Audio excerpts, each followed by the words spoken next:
Hello, and welcome to the Thursday edition of Goalie Interference. They played on Tuesday, they played on Wednesday, they lost on Tuesday, they lost on Wednesday. Mike McKenna of Daily Faceoff is here on a Thursday to talk about those. What is up? Well, I mainlined a pot of coffee to be ready for this one because, as everybody listening knows, I am in Central Time Zone out here in St. Louis. So 10 o'clock in the evening, I'll be going to bed right afterwards to be ready for hockey at 7 in the morning. But you know what, Ken? That's fine. I'm happy about it because, we got a lot to talk about. I'm actually kind of amped right now. You could tell I'm caffeinated. You are. And I just freshly reviewed everything. So I'm feeling like just ready to rock this. But first off, 2 games in a row. I mean, we're back-to-backs. We really get to come in hot for this one, I guess, right? Because, yeah, I'll let you lead it, but I mean, It's been a pretty damn good year. But these last couple days, there we go. Continue on. Well, and it depends, and we're going to get into that a little bit, kind of how much do we want to remember the 13-2? How much do we want to look at where they are now? Where are we in the injuries? I think the place that I'm going to start, though, is like this feeling I think pretty much everybody's starting to get. And I don't think it's just the fans. I don't think it's just people from the outside looking in. Like, I think the players are feeling it. I think Cassidy probably even notices it. There has to be a bit of like, here we go again type of feeling. And deja vu is the term that I've been using a little bit more. And it's like, as we look through this, when you go back to last year, we know what happened. They were in first place. Then the calendar flipped. It went poorly for quite a bit of time. They fall all the way out of the playoffs. They try to climb back in. They were actually pretty darn good down the stretch in April, barely losing, or at least barely losing in regulation, but they end up coming a little bit short. That was about a 50-game stretch where they were a point per game. This year, they got off to a much better start. The injuries did not happen for about 20-something games into the season. Then all of a sudden, they came out of nowhere. Pietrangelo had the thing with his daughter. Then you have Whitecloud and Theodore and Marchessault and Eichel and Martinez now, and it's just stacking up time and time and time again. Do you feel like just watching the games, just knowing what's going on, do you feel like we're headed down that same path? Or do you think they're in a much better place right now than they were? It kind of has a deja vu feel to it, doesn't it? To me, I mean, honestly, I don't think there's any other way to say it. Like, I'd like to be really optimistic, and I think that I really do think that the structure that Bruce Cassidy's put in place is going to win this team games, but you just can't do it without multiple of your best players. Like if Eichel's out, okay. If Theodore or Petro is out, okay, but you throw in Martinez in the mix, and then you take Marshy out. And Marshy, to me, is just so much more valuable to this club than, and I won't say than people realize, because I think people are pretty tuned into it. Yeah. But, when you just look at the depth of the lines, man, like Cassidy's playing 3 lines, dude, last night. Like he didn't, right. You know what I mean? And and so when you're mixing in Dorofeev on the top line and Rönnbjerg's going up and down to the second line, and he's never been a point of game player in the American League, and I don't want that to sound terribly negative, because there's things about Jonas Rönnbjerg I really like, and I think he's a usable player, and I think he's on the track to actually being a player who develops into an NHL regular. But they're just depleted right now, and when you factor in, some people are underperforming, man. Like Will Karlsson's, but I know he had a couple chances, but it didn't feel like he really registered in the last 2 games. And there's been times this year where he's been offensively. Right. I think he's been excellent defensively. Yeah, for sure. Oh, absolutely, Ken. Yeah, I mean, but like to me, Will Karlsson's a 3rd-line center at this point, but he doesn't have anybody to play with him on the 3rd line. So, I don't want to sound like the sky's falling here, but this team they're in a pickle right now, because week to week with Theo, there's weeks left on that. Well, we saw him in the press box the game before Christmas, and it was crutches and struggling on the crutches. So it's right. At best, a horrible shin bruise. At worst, it's a fracture. I mean, 4 to 6 isn't a bruise, brother. Correct. That's week to week means 4 to 6, and that means there's a break or a fracture. I'm not a doctor. I don't know that, but boy, Right. you can put a Billy Guerin on that. And you just hope that Martinez is just, you hope he's not fractured and that he's just too swollen to get his foot in the skate, because they need him, man. Yep. And they do. And Cassidy's right. Like after the game, like they did do things well for a lot of these games, or for these last 2 games, they did do some things well, but without that top end and with playing really 2.5 lines, 3, Well, it's and it's tough. been, Especially, I mean, you should still be beating Anaheim though. right. Come on. That's part of it. You should know, be able to beat Anaheim. Couldn't get one past Gibson. He was good. it was You a good deserve night credit for for that one. At some point he was going to play a good game against the Golden Knights because you talked so much shit about him. So he had you're to. welcome. Yeah. 100% your fault in that case. Yeah. But I go back to the couple of games before the break too, like mainly the St. Louis game, which was one right before the break. They needed a 6-on-4 goal with less than 2 minutes left to get it, and they got it on somewhat of a fortunate bounce. It's a shot from the point that bounces off the wall directly to a guy on the back door that's not being covered because they perfectly timed having their extra skater on there. I'm not sure that plays there if they don't time that as perfectly. They then go into overtime and win that game. I mean, was it shootout? Yeah, they did, where they won it in shootout. They were actually behind in that shootout. You get the 1 point last night. I think they might have given a point away in the LA, but you get, they've got 3 in the last 3 games. But I guess what I'm starting to look at is like they have to be beyond a point per game. It can't just be a point per game. And you don't want to get in the situation that they got themselves in last season, where you were starting to chase uphill a little bit down the stretch. Those last 10 games, we were watching other teams, seeing them outside of the playoff push, wanting them to get back in. And at the moment, the good news is they're further along than they were. 38 games last season. They had 47 points last year. They have 50 now. They actually would have to get only the 3 point, or they'd have to get 0 points in the next 3 games, I think it was, to equal where the team was last year. I don't think that's horribly likely. It is possible, but we're talking another 3 games in a row here that they have to lose in regulation, which would make it a 5-game losing streak where they get 1 point, and that would put them even to last year. So they're definitely in a position they are further along. The difference is last year's team had $92 million in salary cap available to them to possibly play in that season. And what I mean by that is Eichel could have played, Stone could have played, Smith could have played. All of the players that are currently out at the moment, they add up to about $74, $75 million with all the players that are healthy. So even with all of them back in, they're still not where they were last season. So I think the injuries are even more debilitating this season. However, they're in a much better place. And you look at how bad it was last night, they still managed to get 50 shots against a bad team. They still managed to be in the game against LA. It wasn't horrible. It wasn't like that trip where they lost 5 games in a row last season. The shots were indicative of how that game went. I mean, the team was good defensively last night for me. And which is shocking with 3 guys out. Yeah. Yeah, I guess sometimes we look too much at the defense. It's a whole team thing, right? It's really more so that they're that good because they're playing 3 lines on the second night of a back-to-back. I thought they looked a little bit tired in the third at times, which when you're playing that heavy of minutes, it's not surprising at all.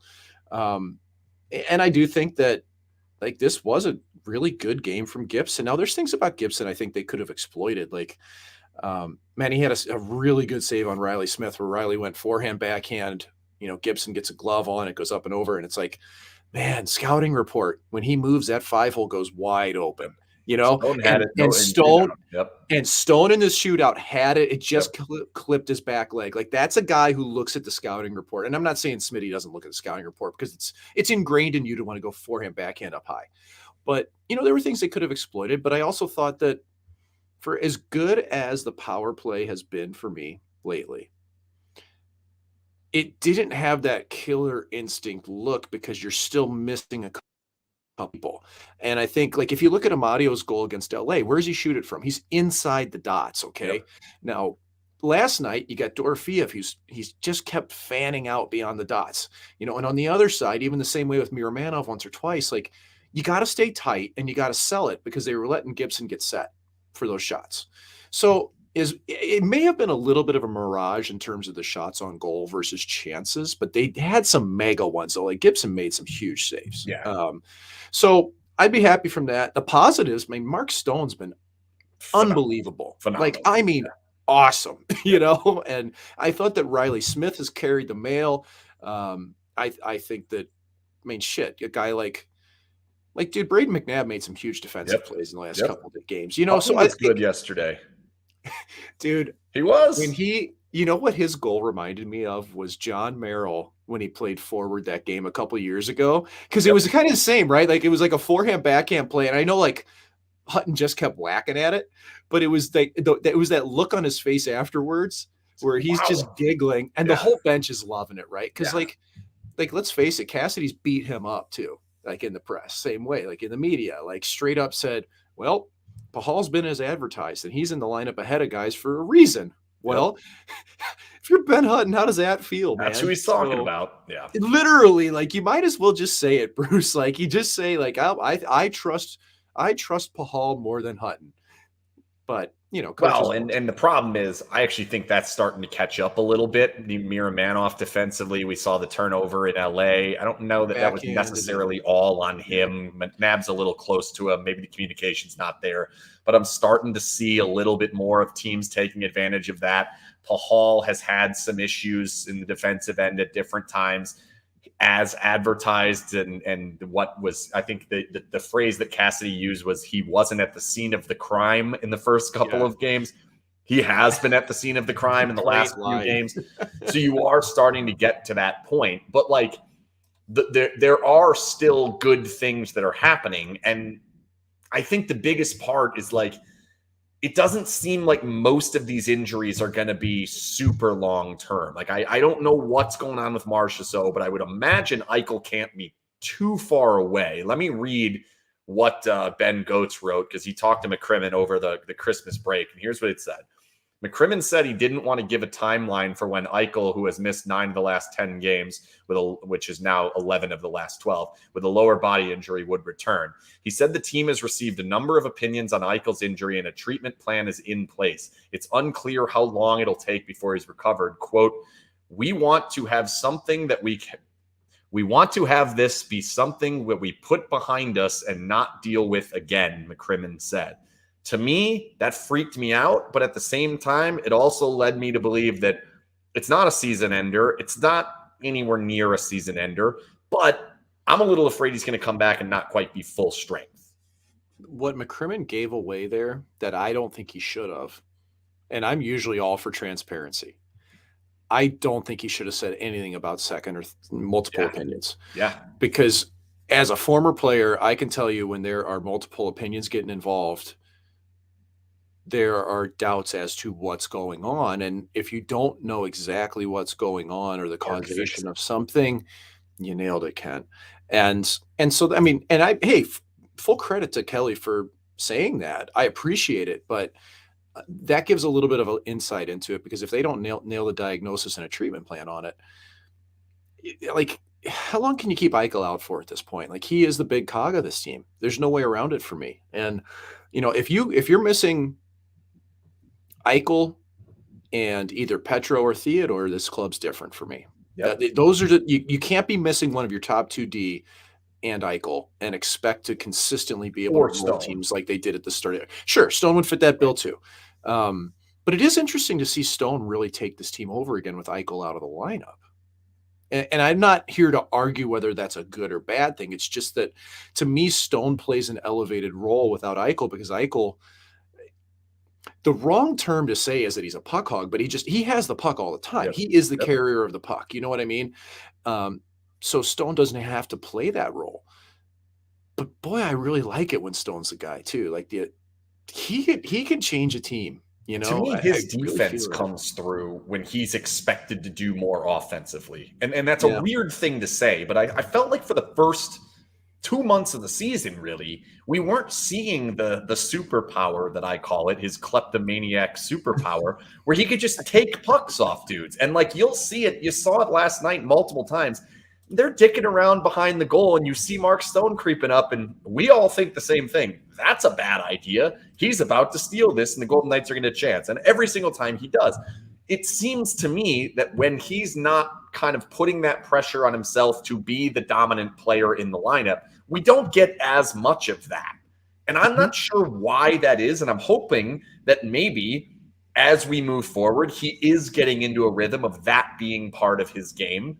And now we get to the point where Eichel does come back and that continues to be part of his game. And they can have both of it, right? Have both of those two things. You need the best of both of them. Right.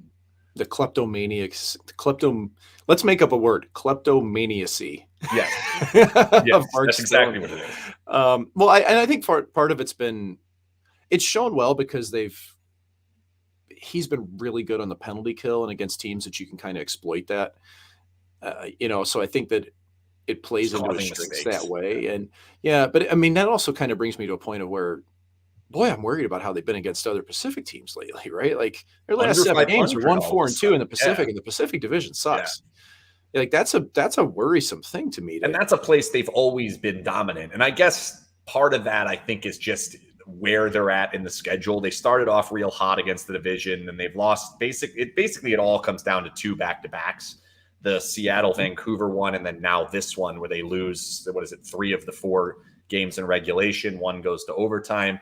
You're kind of giving up points there that you would like to have. Luckily, division isn't very good, so they don't have to worry too much about that at the moment. But there's no doubt they're going to have to get back to 600, 620 hockey against this division if they're going to get this thing done. Because when you play the other conference, and there are a bunch of games against the other conference coming up, it's not going to be that easy.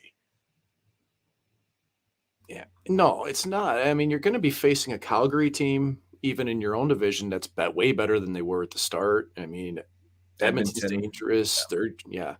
And you look at that Central now. I mean, Minnesota's a wheel. Like that team's dangerous. Yep. I don't give a shit where Colorado is in the standings. That team can pull you over. Yeah, and it looks like that timing is going to be bad on that, by the way, because the Golden Knights play them. I think it's on the 3rd, and it looks like McKinnon's going to play.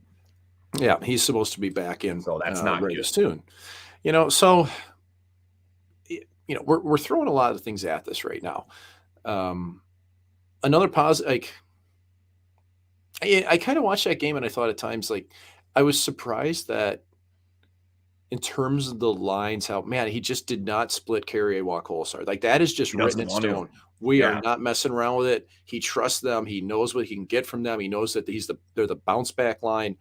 And I feel him on that, but man, I'm starting to watch this and think Nick was one of the only guys on this club that can carry the puck into the zone and create something off of it. And I don't mean on the rush. I mean zone entries leading to shots on goal that are tangible and mean something. And as much as I absolutely love Will Carrier, he's a drive the puck to the net type of guy. Like he's not your get open and pound a shot from ice.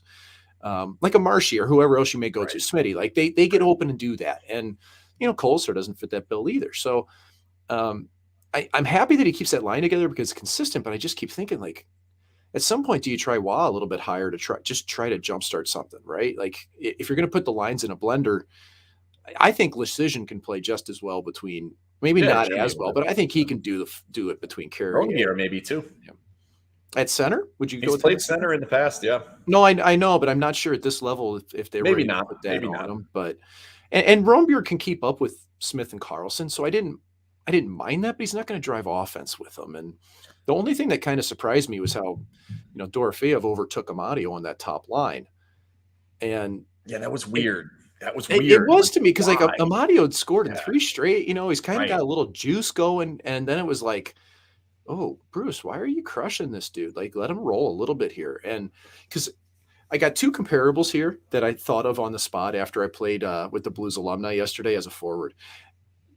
I am very much in a lesser skilled version. My cold black heart here is not the same as some of the others. But I mean, when I play D, I'm basically Miramanov. I don't know where to go other than to the net. Just move it, get it up there, and go to the goal. Yeah. And I get so out of position, and I just don't know where to be defensively. So I stay away from D. But when I play forward, I am Amadio, dude. Like Just give me the puck and put your hands in the air. Okay? Like that guy can score, you know? He really can. Yeah, And oh that's yeah. me. I could score. But God damn it, I can't do it myself at all, right? Like I am not a driver. I'm not generating the chance. You need to generate it for me. But if you put it there, I can put it in. Yeah. That's it. You know, Yep. and I was skating on a line with Terry Yake, who played in the NHL for years, you know, and Yaker is just dying laughing because every time he gave the puck to me, it's, you know, I popped a couple and it's like, sometimes these things kind of hit you where like Amadio isn't a third, fourth line guy at all, but is he truly a top 2 line guy? You know, he's a fill-in. He's a fill-in he's option, plan E. and that's he's one of the few that actually fits as the fill-in option. Like I think there was a hope that Dorofeyev would be that. There's always been a hope that Kessel was going to be that. He's not. Like has been that option. To me, the fit there is he's Marchessault when Marchessault's not out. That was something they went to a ton last year, and Amadio wasn't great last season, but you could see it. Last night, Smith and Carlson were cooking in the offensive zone, but what they didn't have was they didn't have someone to score it. And you can't, like, you're not going to get much out of Kessel. You're not going to get much out of Dorofeyev. You're just not. I think Amadio is the fit there for while Carlson's out, or while Marchessault's out. And like right now, though, you look at the lineup. There's not a lot he can do. Like you need something out of Kessel. You need something out of some of these bottom 6 guys. Like Nick Waugh has to score. They have to get goals from Nick Waugh while they're this banged up. And it's just not happening. We're back to Nick Waugh missing the net at critical moments. Like I haven't looked at his shooting percentage and I don't care what it is. I used to think this on the desk all the time and I don't think I ever said it. Is just, come on, Nick, hit the net, right? Like, and he'd miss some by like a mile. Yeah. You know, and this is a guy, like there are guys on this team, man, who I really, really love. Like Nick Waugh to me, he's as good. He's phenomenal. Right. And that's from seeing him play at lower levels and then translating that into the success he's had. His hands are unbelievable. They're good. For where he plays, how he plays, and kind of the style he plays in, you do not expect him to have elite hands, and he has them. Yeah, they're good. And that's why he can, and he's really good at shifting into open space, right? He's just got a nice, his spatial awareness is really good, right? Like he'll turn to space and create time. And that's why they can generate those chances on zone entry. Again, not on the rush, but having him pull up and have a second wave, or at least getting people open. But God damn it, score a goal, you know, like that's real. And like Will Carlson, man, I can't believe he potted 40. I just can't. Like it's crazy. Yeah, that's one of the biggest blips in NHL history. That's like Devin Setaguchi leading the league in goals one year, right? Like it'll never be replicated ever again. So, I mean, to me though, like Carlson has been one of the guys who I've actually felt like's elevated the game since a lot of these guys have gone out. I just don't think it's not translating into goals for him. It has translated into some goals for Smith. But the bigger piece for me is like you have been saying, they have been pretty good defensively. A lot of that is Will Carlson. Like, look how long he was out on the ice in that overtime to start that overtime. He's out there for like 3 minutes at the beginning. 2.5, 3. Him and Petro together were like almost 2 minutes. 2-minute penalty kill shift in the previous game. Like, these are things that in many ways will go unnoticed, and they're not getting hemmed in their own zone. They haven't been living down there. It hasn't been that bad. But where I think the big piece of why it's not looking the same as it has or that it can is because of the usage. And I'm going to pull it up in a second to show you kind of the numbers of how much they're using players and what I think that's going to do to this team as they go forward. While it may put them in a better position today, it won't tomorrow. But first, I'll tell you that this episode of Goalie Interference is brought to you by the Jimerson Law Firm. Jimerson Law Firm is one of Las Vegas' preeminent law firms specializing in high-stakes civil, business, and family litigation. When winning matters, seek out the Jimerson Law Firm. Golden Knights need to do more winning. But here's this tweet from Jesse showing the time on ice, and that was the last 48 hours, so it was a back-to-back games. Thompson played more than 120 minutes because of the overtime. And where they both, the one overtime. And then Pietrangelo, that's the one that scares me. Pietrangelo at 61-52 in a pair of losses. It's not good. No, it's not good, but it feels like I'm when they talk about pushing overtime to 7 minutes, 10 minutes, or pushing overtime to 10 minutes, this is exactly what people need to see. Yep. We did that and now, this is a quick aside before I come back to it, but like we did it in the American League when I was playing in it, that we played 7-minute overtimes. We'd play 4-on-4 for the first 3.5 minutes, and then we'd go to 3-on-3 for the second. Yeah. It was like a progression Yep. like that. Yep. Um, and I can remember playing back-to-back games that both went to overtime, and I was gassed at the end of Yeah. that those 2 games. And that's as a goalie who maybe I didn't face as much as going up and down. And people forget, like, you're not using your whole bench. Like, you're using your best players in overtime, and you're going to gas them if you do that. So that's the aside. I'm really split on this with Petro, because if I was Cassidy, I'd do the same damn thing. I can't say otherwise right now, because I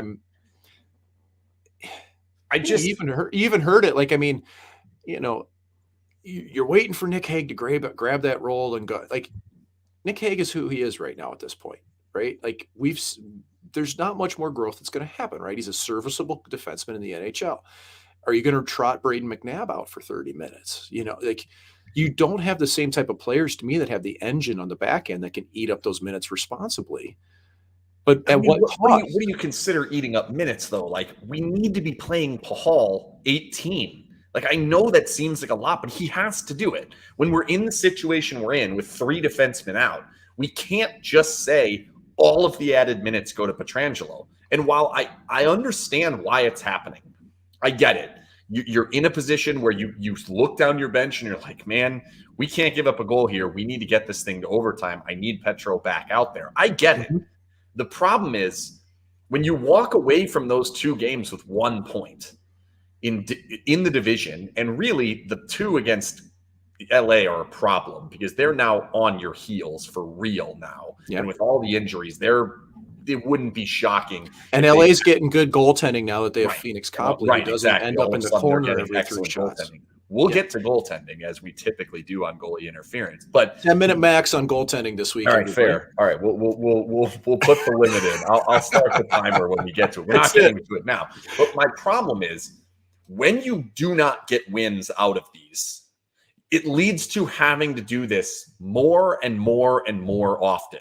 And if you just lay off of it, you have that still in your bag down the road. So, like, the comment that Cassidy actually made, saying that Pietrangelo had some more in the reserves. He's been out for a little while.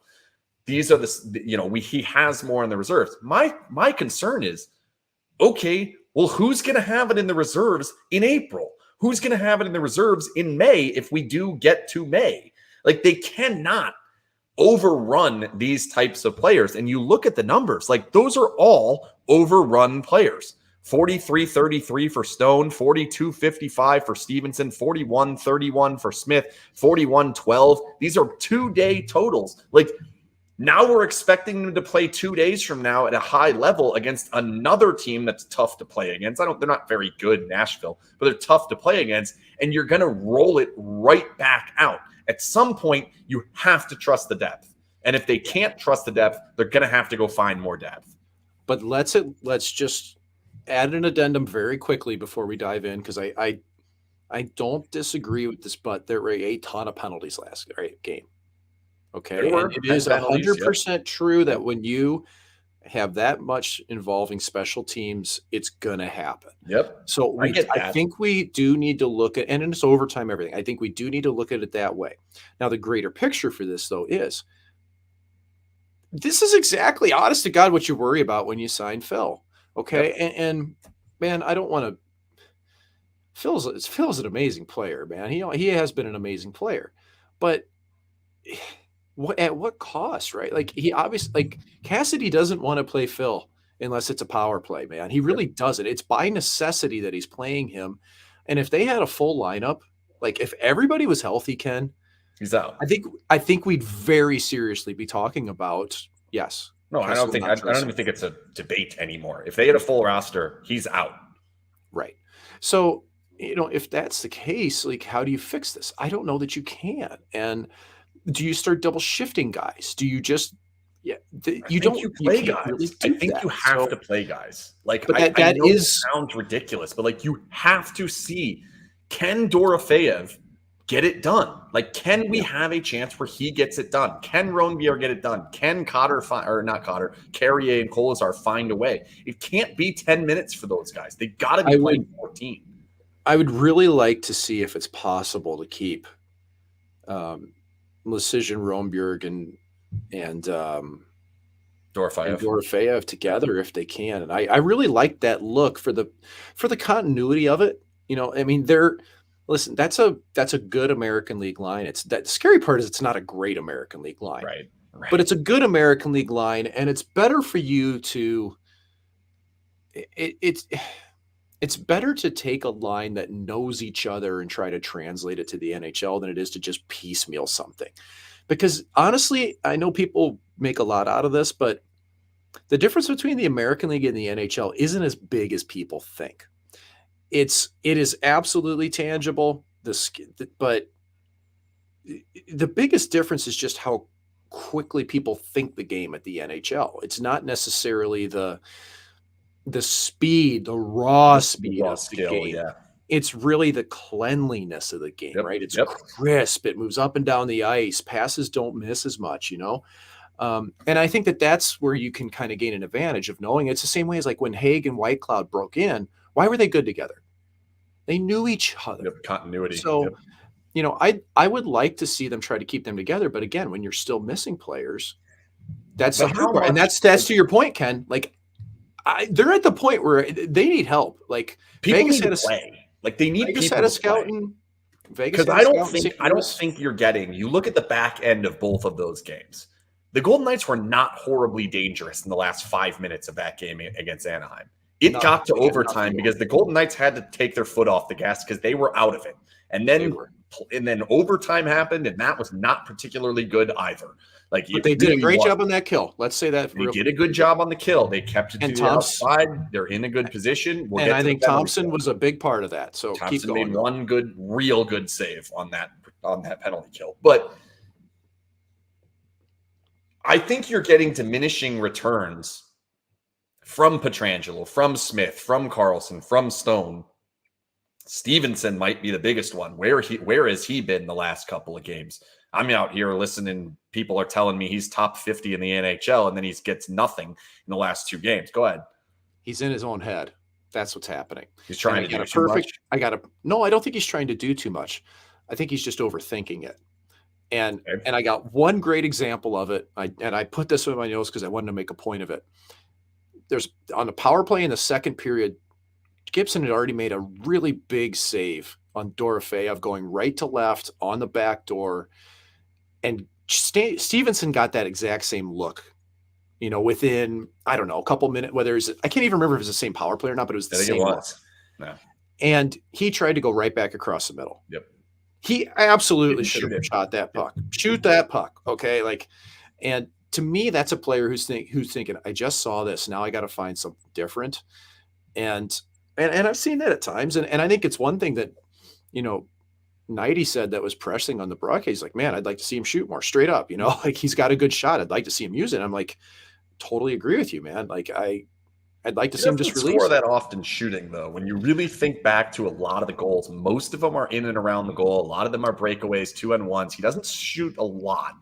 But when he scores on a shot, it's on and off his blade. And that's the type of shot that he had there. So I just wanted to point that one out. Yeah. My concern is like, if this team's going to do anything, when you look at the roster, I wrote it out today. If you look at the roster completely healthy, so put everybody back in the lineup. Your top line is Stevenson, Eichel, Stone. Your second line, Marchessault, Carlson, Smith, or Smith, Carlson, Marchessault, however they decide to line it up when they get them there. The third line is Cotter, Waugh, Kessel. Could be Cotter, Waugh, Amadio. The fourth line is Carrier, Howden, Kolazar. Maybe you switch Howden and Waugh, whatever. Your bottom 6 involves Cotter, who's not in there, but possibly Amadio, Waugh, Kessel, Carrier, Howden, Kolazar. Howden's not in at the moment, but instead you have a list of players: Lecision, Roenbier, Dorofeyev, these types of players. when you look at that roster, someone in that has to get better. Someone in that has to step forward if they're going to do anything this season, when healthy or not. Yes, they will get into the playoffs if they're healthy. But if they're going to go on a 16-game win streak or whatever, win 16 games in the playoffs, some of these players have to be good. This is the chance. This is the opportunity to give them their chance. Let's see. Okay, Will Carrier, you've got 10 goals. Keep it going. Kolazar, I need some goals. Wah, I need some goals. Amadio, you got 3 in a row. Keep it going. And they got to give these guys the minutes. And if they don't give these guys the minutes, they're not going to score goals. They're not going to be confident. And then when we get to the point where we are healthy, we're going to go right back to saying, well, if you shut down the first 2 lines, this team has no chance. The hard part to that for these players is, like you said, they aren't getting those minutes. So I would be fine with that if they were winning. If they were winning games, I'm fine with them not getting the minutes, because then we can get to a point where they're at a position, they're fine into the playoffs, then we can give those minutes. They're not winning. You played Pietrangelo 30 or 60-something minutes, whatever, 30 minutes, whatever it was. Yeah, 60 minutes, right? How much was it? 61-52. In 2 games, they got 1 point. Can't happen. Decision doesn't have a point all year. Well, he needs to find one. And it's funny because I just said a bit ago that I think he can play the 4th line role no problem between the Carrier and if he can't do it, and I down there, Fraze is down, Byron Fraze, Mannanen has been injured. But yeah, but Fro's not the guy that's going to come up and do that. Fraze, probably not. I know Fro really well. He's a good buddy. He's a pounder on the one-timer on a power play. He's there to be their captain, or be at least an assistant captain, whatever they've got him in. You know what they could use in the NHL right now? Someone who can pound a one-timer to play with Marchessault and Smith and Carlson. But why not try it? Why not see if you can find these different pieces? Instead, if you might lose anyway. And I don't think these guys have been horrible defensively. Have you felt bad about Lecision, Ronbier, Amadio, anybody but Phil, basically, defensively? They've been fine. I think Amadio just kind of disappears when he's not with great players. Fair. I do like Lecision. I think he's pretty good defensively. But these, like Lecision especially, and I would even say Ronbier to a certain extent, they played decent amount of games last year. Lecision's very much getting to that stage where this is make it or break it for him. Because he wasn't a scorer in the American League. He didn't show it down there. He needs the minutes. Like, how is he ever going to figure out these opportunities and how to score them when Cassidy just says, for some guys, they don't go in? Like, because I don't think it's in him, period. And I think that's what Cassidy thinks too. I think he thinks it's not. By playing 40 minutes over 2 games of their best players and not winning. Well, they got 2 points out of it. Or 1. They got 1. Yeah, 1 point out of it. Yeah. But no, I mean, we can go in circles arguing about it with this. I just think that or not arguing, but discussing. I think to your point, basically, if this doesn't clear up soon, yes, they need to get someone. They do. And I thought that they were really a right winger short to start the season, really, I mean, all right, go back to it. So go back to the lineup that I had said. And I guess let me just ask the question I said on the podcast. We recently were just talking about this. I don't think you can win with Stevenson in your top 6. I think Stevenson needs to be the 3rd line center on this team, or at least a 3rd line winger. If you want to go find another 3rd line center, fine. I think Stevenson needs to be the X factor that changes games down your lineup. He can score down the lineup. He has scored with other players. They would have to find a high-end player that can fit in somewhere in their top 6. Because otherwise, if you leave him in your top 6, who's going to come in and score with Wah and Cotter? Like, you're going to trade a first-round pick to go get another Tomas Tatar to come play with Wah and Cotter and not do shit. No, you're going to trade a first-round pick to get Patrick Kane. Okay, then Stevenson moves down. Fine. And then Stevenson goes back to Chicago. That's what happens. Well, okay. Well, I mean, that doesn't do you any good then. You see what I'm saying? Like, unless you find the next player, unless you find that player, and they're in a position where they could potentially find that player, it doesn't look like it's there at the moment. Amadio seems to be the closest. Cotter was kind of doing some of it. Like, the only other way, and I do think Chris makes an interesting point here, the only other way is to try and buy a shutdown line. And I don't know how you're making a shutdown line here unless Smith and Carlson are on it. And that's where I think the fourth line is being used as a third line. They are being used as a shutdown line to a certain extent, the wall line. But I think that's where Carlson fits as a third line center, man. I really do. He could. And Stevenson could be your second line center. That's fine. That's what I think. Because I disagree with you about Stevenson in the bottom six. I've seen him play bottom six. To me, he was underutilized in Washington, and I think that was one of the greatest trades that this team has pulled off. I think so too. Like, I'm not trying to. And let me make sure this is clear. I'm not trying to diminish Stevenson's role. I think Stevenson's the reason why they're going to do anything in the playoffs. But it can't be with Stone and Eichel, because usually in the playoffs, top lines cancel out. And I like the Golden Knights top line with Eichel and Stone in there. I'm not sure I'm at the point where I'm going to say they've got an advantage in the second line if it's the misfits. I don't think that misfit line is that good to the point where they're going to overrun some other teams. So then it comes down to the bottom six. And when you look at this bottom six at the moment, I don't even think they're one player away. I think they're like three. So I don't know that that's the best way to build this thing out. So let's just take this bigger picture now, because it's still not just January 1st yet. We're almost there. Let's try to put our GM hat on and look at this objectively and say we're missing a ton of guys. Who do we think we're actually going to get back here that's going to be helping us? I mean, I think you can praise. I think that Cassidy can praise Brett Howden all he wants, but Brett Howden's not going to put up more than 20 points. Cotter. And so it's Eichel. Cotter was still like, you start to have he's closer to Howden. Yeah, but it's funny because you start to have kind of these bigger, a bigger memory of a player. Yeah, grandiose memories. Yeah. Like Cotter should have been in the American League this year. Okay.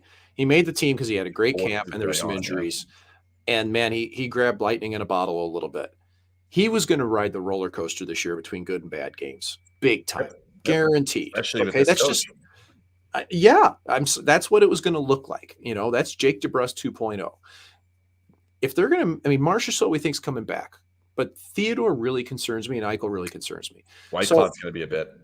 Yeah. So let's look at this objectively and say, what's the time frame here?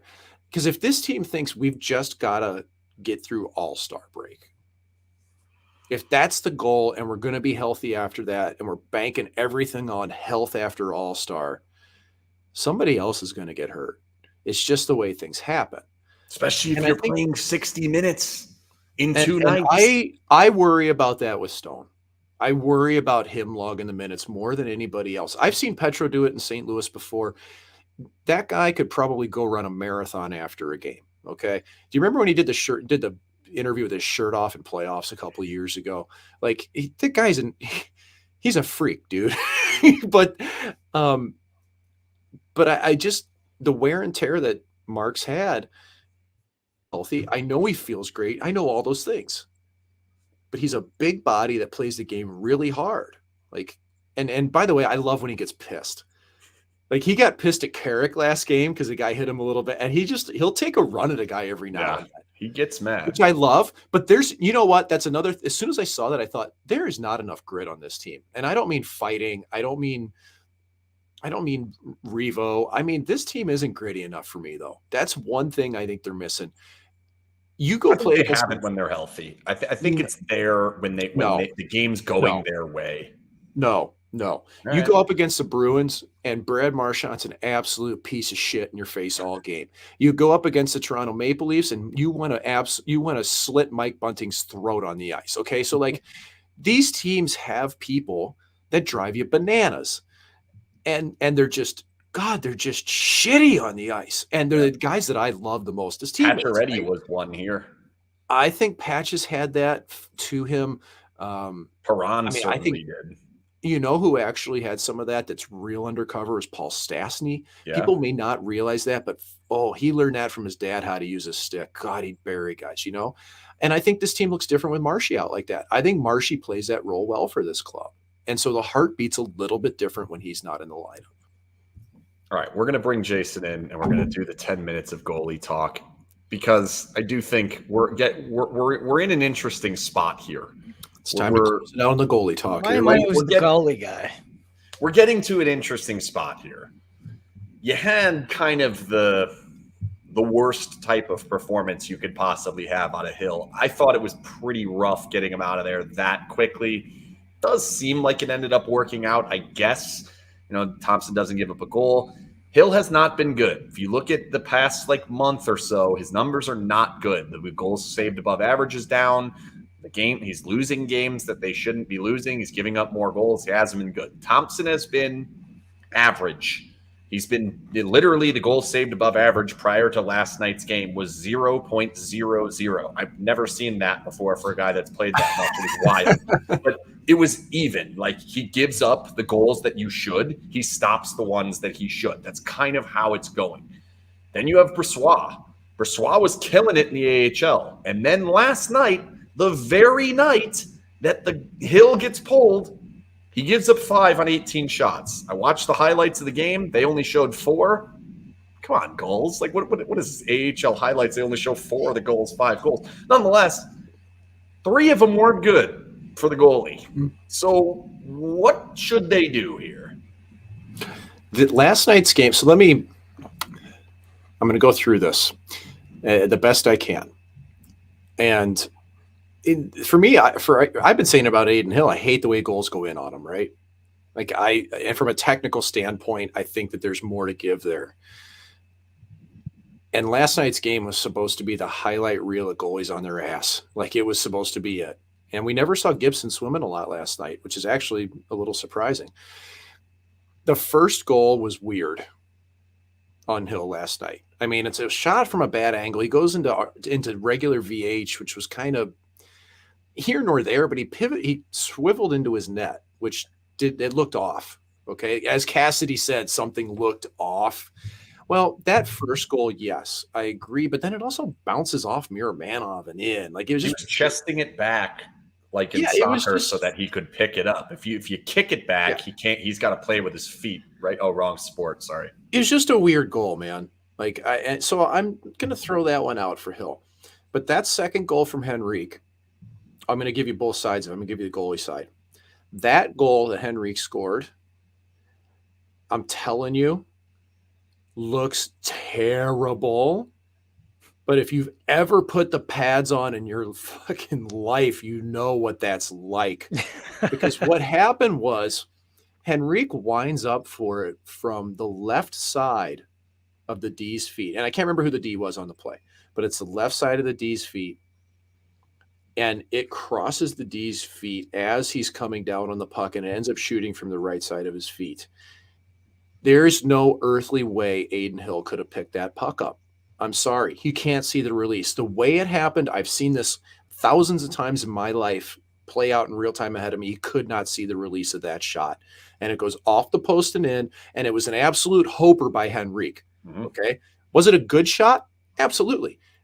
Did he know he was going to put it there? No, he was putting it on the net and it went in a great spot. It was a hoper and it went in. That was not a horrible goal as most people would label it as being. Okay. Cassidy disagreed though. And that's where I'm going because Bruce Cassidy absolutely hated that goal against. And it was even in the goalie matchup I wrote yesterday. My goalie matchup for Daily Faceoff yesterday was Adin Hill versus John Gibson. And I said for Hill, he can't let in any stinkers. I straight up wrote that, right? I don't think either of those goals were, but it looked like shit. And the Golden Knights came out flying. They were clobbering them and they were down 2-0. And what I found interesting though, is that Cassidy said post-game, he said, we made the call. Now, sometimes people will say we That's their self. when they just mean themselves. I believe that means, and this is very normal, that we meant the goalie coach and the coach because something looked off. That he has not been a we equals I guy that I've heard. He has pretty much called himself I, so I would agree with you. And he said that the backup should be the most prepared guy on the team. I'm hearing a lot of things that I've heard before firsthand. Are you suggesting that maybe he's not fully healthy and therefore that will be a way for Brossoit to get up here?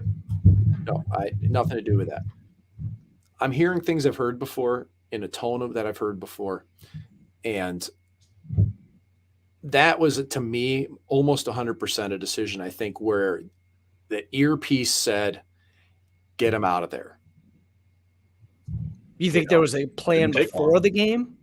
No, I think that was simply get him out of there. He doesn't have it. Get him out of there. I think that's all right.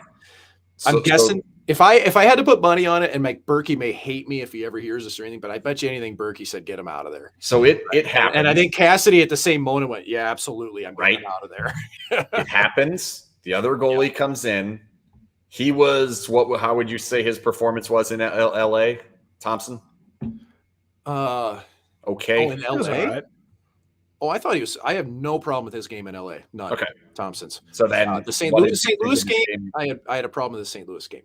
All right. So the game in Anaheim, he didn't really have to do much. That one save on the penalty kill in the overtime. He had a couple late in the third and an OT that I thought Thompson was very good.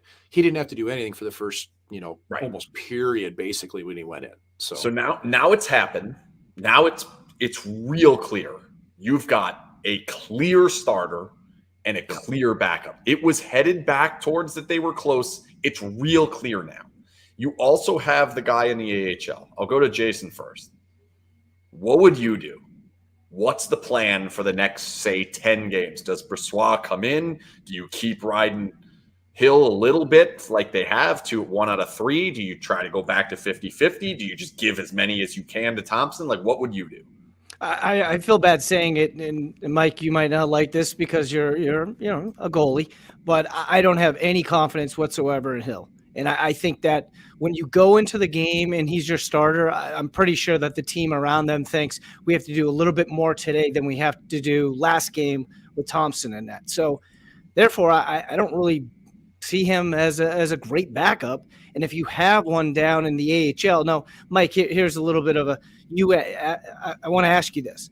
Does an NHL goaltender get bored or at all frustrated that he's stuck in the AHL? And maybe is that why he allowed 5 on 18 shots last night?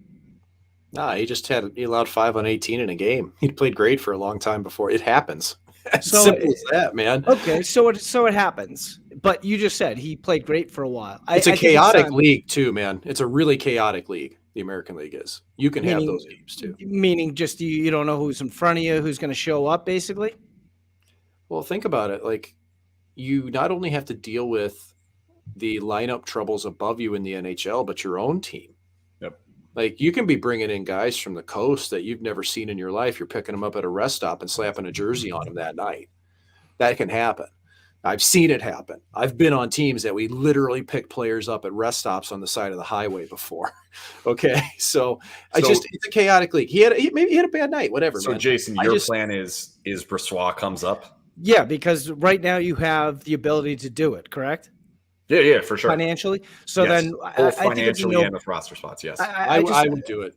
Yeah. I just think it's about time. I mean, he's had enough time in the AHL. We've, Cassidy has always mentioned his name throughout the season. I think it's time. I haven't seen any growth to Hill's game, and I've seen everything that I expected from him. I've seen the same goalie that lost his job he had the job given to him in San Jose over James Reimer last year because they gave up assets to get him, and he was supposed to be their guy. And then they ended up trading for Capo Kakkonen by the end of the year and traded away Hill. To me, that says a lot. And, would the Golden Knights rather have James Reimer right now Yes. I would argue probably yes. I would. I mean, I he's think steady, he might stable, be their starter. you know? He doesn't like, and this is tough because I mean, Hill's on a $2 million contract, but it's a situation where his win-loss was just, I remember writing it saying, well, man, he's getting it done. He's winning, Wins, yep. you know, Playing bad no matter teams a what lot. the eye test is, no matter how much I hate how these goals are going, no matter how much I think his technique crushes him, he's winning. But last night was really, you know, he had that bad game against, was it Winnipeg? What was the one that was really bad? He allowed 5. Yeah, Winnipeg, they won. And they still won. Yeah, 6-5, I think. And I think that game really was kind of a turning point, you know, even though he bounced back from it, where it probably cast a little doubt. And that's where last night's game just was like, no, we're not doing this. He's out of here. So with doing it, so I'm assuming there's 2 different ways you can do it. You can either do paper transaction and send Thompson down for a day, or you could just pull him up. And because you could put Theodore on IR, somebody else on IR that needs to go there. They have the space to do it. They could do it financially. Who's the backup, and how soon do you play him? Are you playing Brossoit on Saturday, like 2 days from now? Are we getting Thompson back in there, and then we're waiting to play Brossoit in Colorado? Like when? I would assume Well, Thompson already thinks he's going on Saturday, right? Oh, yeah, Just Thompson's because going. the early start. Yeah, I mean, he played well in LA. He played well coming back in. If he doesn't start the next game, I don't like the look of that at all. I mean, you already have a goalie to me that was pushing really hard. So then your next 2 games are at Colorado and then home Pittsburgh. Mm-hmm. We're playing Brossoit in the home Pittsburgh. Is that the plan? I'm pulling up schedule now to look here. I think you're onto something. I would think that you'd want Thompson if and they do consider him their number 1. I think you want him against Colorado, and then. Well, you got Nashville in the mix there. Yeah, that's on Saturday. That's Thompson on Saturday. You said Thompson's got to play that one. Man, I don't know. I go Thompson, Brossoit. I mean, again, like. It's a back-to-back. Forget. No, it's not. It's not back-to-back. Sorry. I know that the games. I know what you're saying about the AHL. I'm with you, but can you really put Brossoit in there on Saturday? Oh yeah, I'm looking at it right now. After 13 saves on 18 shots. Stop thinking about that. It's one game. All right. Okay. Like he'd been lights out for those guys. All right. So that's fair. And I think he's built up enough stock at this point to just let that water roll right off his back. It's against Nashville. ATS brings up a good point here, right? He says that Pittsburgh seems tough to throw Brossoit on his first go. The only thing is, it's a good point. The only thing is, at some point during those 3 games, Hill probably would get a game. And at this point, wouldn't you rather see Brossoit against Pittsburgh than Hill? I would see, like, here's the thing, like, there's 2 days between. Thompson could easily go against Nashville and easily go against Colorado. He really could. And then go against Pittsburgh. And there's 2 more days till Pittsburgh. And I think you look at that game on Saturday against LA with another 4 days until Florida the next week. I think you circle back and you look at that LA game and go, we're going to play LB in this one. Yeah, but here's my concern, though. Here's the problem. I know we're past the 10 minutes. I'm leaning it back into the team. I don't know where Eichel's going to be in the next 3 games. I'm fairly certain Martinez is not playing anytime soon. I know Theodore and Whitecloud aren't. I don't know what's going on with Marchessault. Like, you're about to play Nashville, Colorado, and Pittsburgh with probably not your best team at all. If you put in Thompson, like, you might be able to steal a game of your team not playing well and not have it on Thompson. I think that's what they want. Well, I'm going to say this. December, they absolutely needed 2 goaltenders with that schedule. And I think that one of them performed at an acceptable rate, and I think the other one didn't. That's just the bottom line. And I think January, honestly, it's toughest month out there. In regards to opponents, but not in regards to schedule, in timing. They're not worrying about who they're playing when it comes to this. Whoever by this point's the number 2 goalie might play 2 games in January. Wow. If that's really what they want to do. I mean, it's entirely possible. So where are you on goalies can't win in the playoffs when they play more than 50? Oh, I don't give a shit about that. Really? Because Yeah. that's like statistically very strong. I don't care. And he's probably heading for 55 to 60 if they start giving him all these games. There's anomalies, but the schedule picks back up again. There's anomalies. I mean, the schedule gets heavy again in March, so you start to wean it back a little bit in March. And that's where I think you got to get through February or January. You're going to also get through January and have that big all-star or the big bye week involved. But is it fair to Thompson, right? Okay. And of course, fair to him. He wants it. He wants to play every game. Well, of course he does, but it's what's in the best interest of the team is not him playing every single game. And especially since they're missing so much offense, so games you could argue are going to be low scored, or at least the Golden Knights are going to score less. So you need him to play, his top level every night in January. I think with this schedule, it is in the team's best interest to have him play and play a lot and grab this thing. Man, they're going to be 50 games in. And that's not Cassidy. Cassidy's always been a 2-to-1 ratio with goals. So listen, we did it. We went past the time. Boom! We hit the clock. All right, my next topic. But I think what we need to see though, this is the final thing on goalies. LB, between the three of us, we're gonna go around the horn. Ken, do you expect Brossoit to be recalled in the next week? Yes. Yes or no? Jason, do you expect Brossoit to be recalled? And I will chime in and expect that as well. So I don't think he's playing Saturday. Yeah. But the next week, I think that Pittsburgh game is certainly a possibility. I think they also look at this and say, look, we can't play a guy who's never played a full NHL season 60 times. We can't do it. We shouldn't even be playing him 50 times. They have 3 goalies. They should not do it. And he won't go over 55. It's just too many. 55 is just too many. All right, the last topic is goalie related, but it's more a broader picture. Logan deleted his Twitter account this week, and here's my question to you. It's not about Logan's Twitter account. I don't give a shit. Whatever. My bigger question is how hard is the media to deal with? This media? Any media? Not hard at all. Vegas media is a joke to deal with for players. And I don't mean that in a bad way. Please don't. I am a member of the media and I really like the media in Vegas, but I mean, in terms of the quantity of media and the level of critique compared to other cities, it's a cakewalk. Okay. I mean, we joke around about it. Like, somebody ask a real hockey question here, right? Like, some of them are, what's your favorite color is almost the question you're getting. There's not much. You don't face much scrutiny whatsoever. Part of why you don't need to pick fights. There's no reason to. I think that I've always thought this about media, and I think you can lump media and social media into the same lexicon at this stage of the game. Social media and regular media is whatever you make out of it. You were in control. And, hey, man, social media, have I gotten goaded into a couple arguments here and there? Yeah, I have.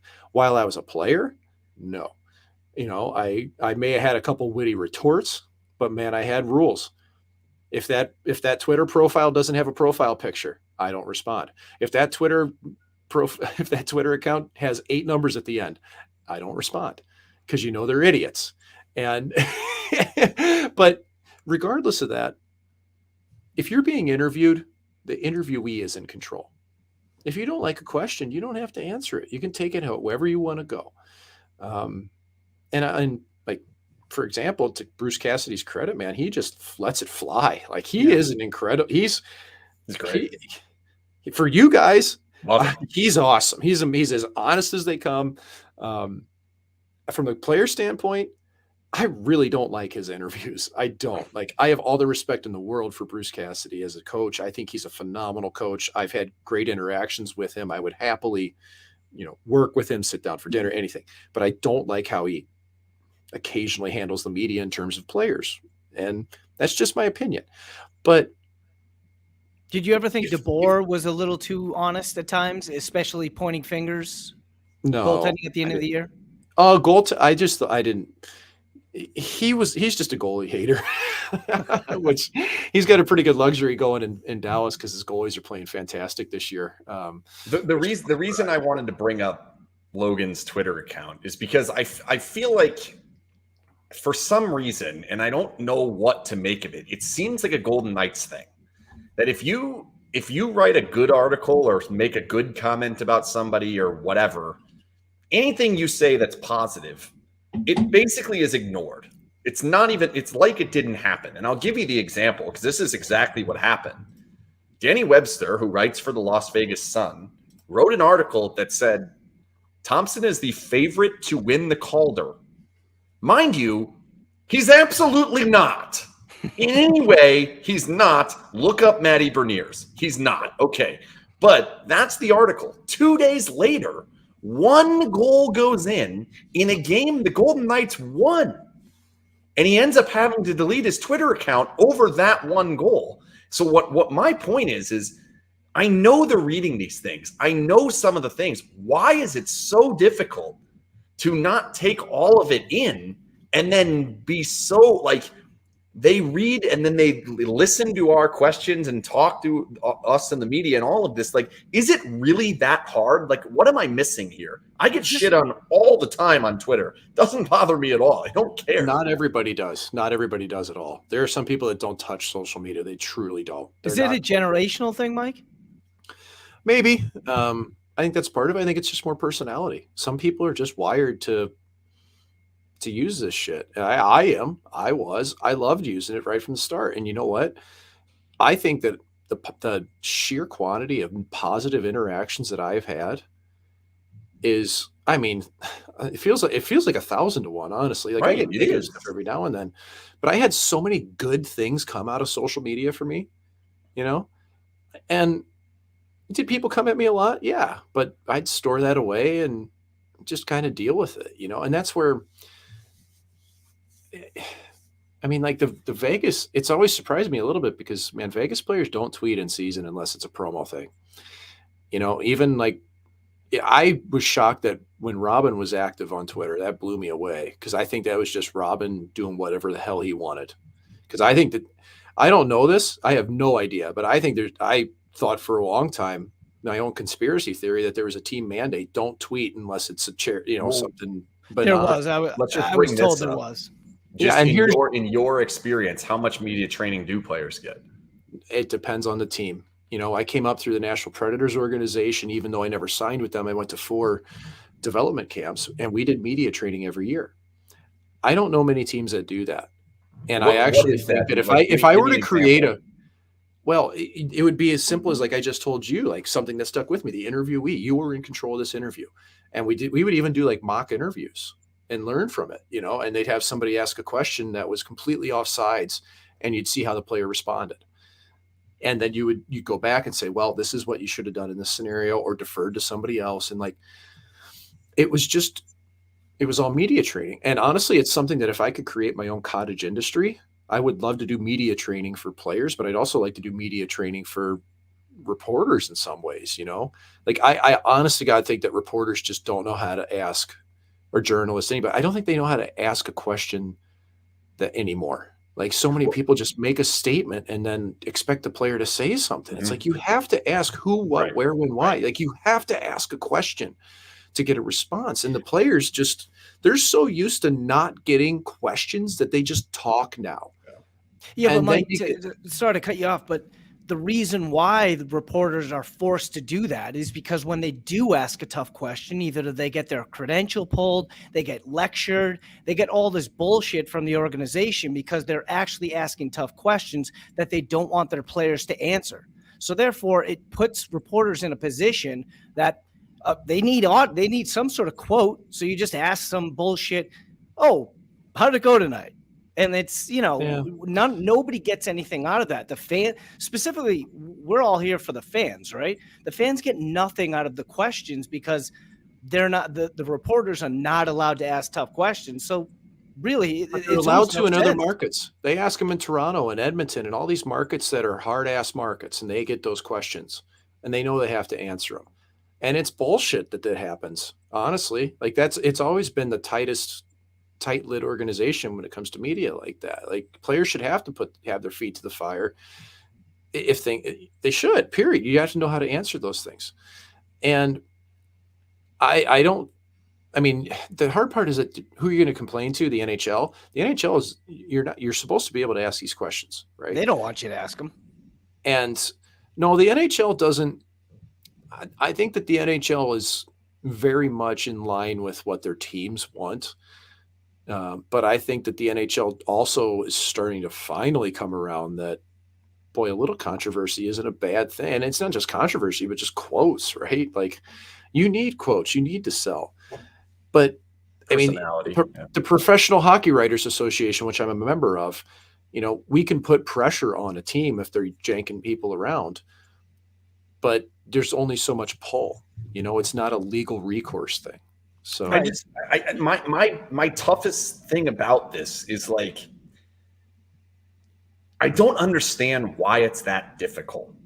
I just don't. Whether it's a win, whether it's a loss, like we're talking about December games that are losses. We're talking about a win on December 23rd that we end up having to tweet angrily at different reporters or making fun of people behind their back or whatever it happens to be. I mean, I'm assuming that's what that tweet was, right?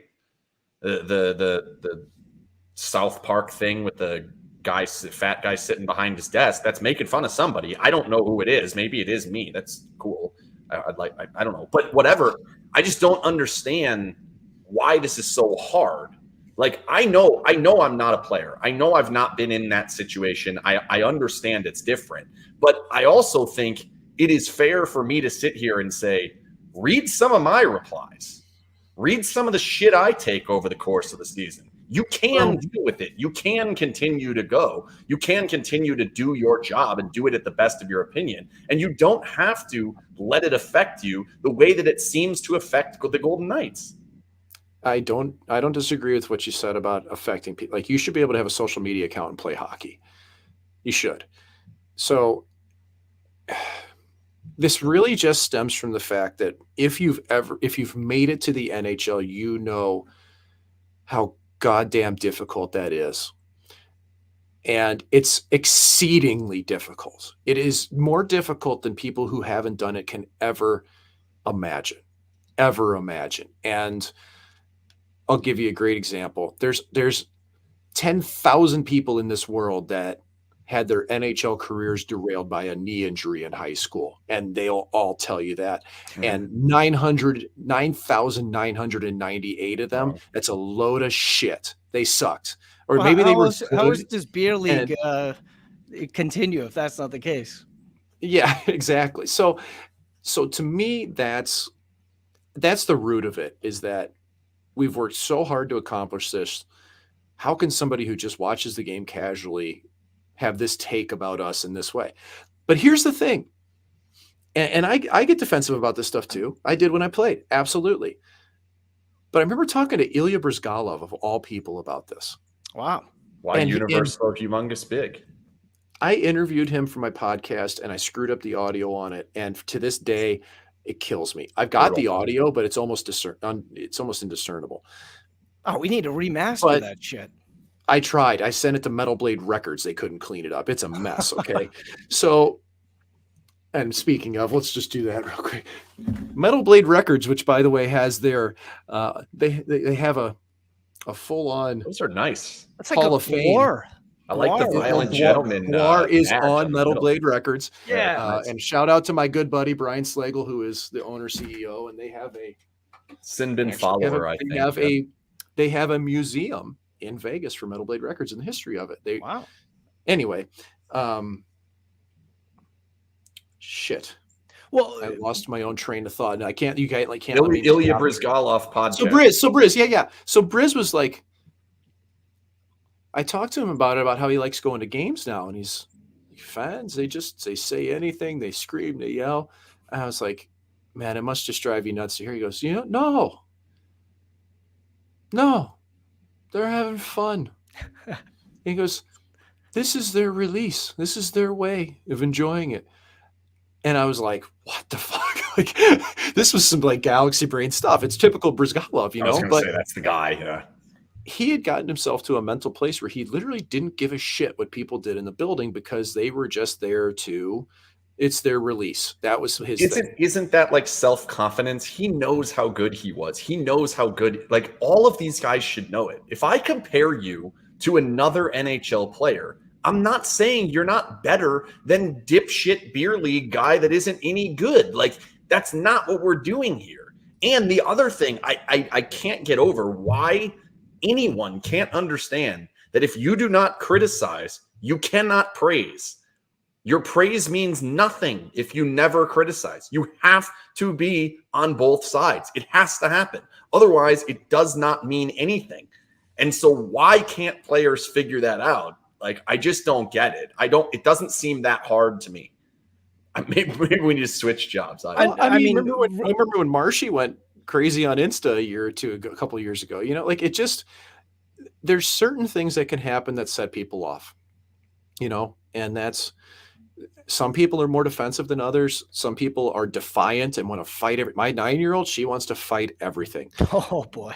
I know I'm trying to teach this kid to tie her skates and she knows better than me. And I can look at that child and say, I know more about this or I know as much about this as anyone on earth. You should listen to me. And she won't. You know what I mean? And boy, that's really hard for me. But Mike, but she's just defiant. We're talking about 30-year-old guys, though. Is it possible that the organization is almost not forced, but it makes it okay to disrespect the media a little bit? I mean, considering, games that they lose and usually they send out Kolsar or they send out Carrier, they're really not taking it seriously. They're not giving their fans the best player who should talk about that loss tonight. They're usually just kind of throwing it out there. And really what they're doing is diminishing the media's role. Is that something that is carried over to the players? I mean, yeah. I mean, when your media staff tends to dictate the feeling towards media, your PR staff does, right? And if it starts with a deep breath and or that's one thing, but I think that you're really in trouble when there's a lot of fear, when your PR staff has fear of the people above them, right? Like, oh God, I don't know what they're going to think about this. And because I've seen that with teams I've been on. When I was with the Devils, Lou Lamoriello was in charge, right? Lou told me to get rid of Twitter. And that was before there was ever a rule in place whatsoever because he didn't know what it was. He actually told me to get rid of Facebook. Lou didn't have a clue what Twitter was, There were no rules in place. There was no team policy on social media, nothing. And I was in the minors, and it was different territory back then. But every PR person around there was like so terrified of him that they were rooting out everything they could to try to make it as whitewashed as possible. And that bothers me, man. I hate that. Like, I actually hate it as a goalie that if I had a bad game, nobody ever interviewed me. They only interviewed me after I had a 20-shot shutout where I could have literally been milking a cow in my crease for 60 minutes, and not have made any saves. And suddenly I'm a second star or first star of the game because I had a shutout. Whereas the night that I make 31 saves on 35 shots and we lose 4-3 and I play out of my mind, I don't get an interview. Or maybe I played terrible. I played terrible. This season goalies don't talk on losses. Well, I was going to say, I would absolutely love to have heard from you should have heard from Aiden Hill last night because now you know why? Because Aiden doesn't get a chance to defend himself. And I hate that because I'm the only one on this planet who's just defended him in that second goal against Henry because I've lived it. I've been there. I know it. And if he says something, if he does speak after that game and we hear it and we have the quote, here's what I saw, we can sit here and have the discussion about it. Instead, we're talking about Cheeto finger tweets. And would Logan not go on Twitter? Would he not go on Twitter and I don't know, needle the media if he had the chance to actually go and speak about the loss he had with the media in front of him instead of on social media? I think that's a good question, Jason. I do. We're gonna. I don't have an answer for that, but I think it's a really good question. We're going to leave it at that excellent question that we don't have an answer for, because that's the best way for this show to end, because that's how most of our shows end, is we just talk ourselves in circles, and that's what makes this great. That's why we love the NHL so much, because there aren't any good answers, and who knows what's going to happen? Who knows if they're going to win on Saturday? I don't know. Nashville's not any good. Let's make a pick. Are they going to win on Saturday? Yes. They're going to beat Nashville. Okay. Colorado, Easily? I don't feel as comfortable about. Yeah, the other two games, not so sure. All right. No, I think every game they're going to play this year is going to be 3-2, 4-3 at this stage with as many bodies as they're missing. I don't think they can win 4-3 very often. Mike, you always request the story from. I know we're running up against. Just answer that one. We got to get you out of here. Like 14 in the morning over there. Oh, did I ever get close to a goalie goal? Here is, as I show it right now, this is the stick that I scored. He has evidence. My goalie goal in junior hockey. I was 17 years old. It was on St. Patrick's Day, 2001. Fantastic. Scored it against the St. Louis Sting. It was the last game I ever played in Springfield, Illinois, because it was towards the end of the season. And they dumped it in behind the net. I stopped the puck. It turned out I took a gander up ice, and I fired that baby right down Broadway. And it was better than losing my virginity. So I think we can end on that. No, that's a way to go out. This show is brought to you by the Jimerson Law Firm. Thanks, as always, to the Jimerson Law Firm. When winning matters, seek out the Jimerson Law Firm. This is Goalie Interference. We'll be back. I think it's Wednesday. Yes, it is. Wednesday next week, back at our normal time. That's it. Goodbye, Mike. Goodbye, Jason. See ya. That was quite the quote.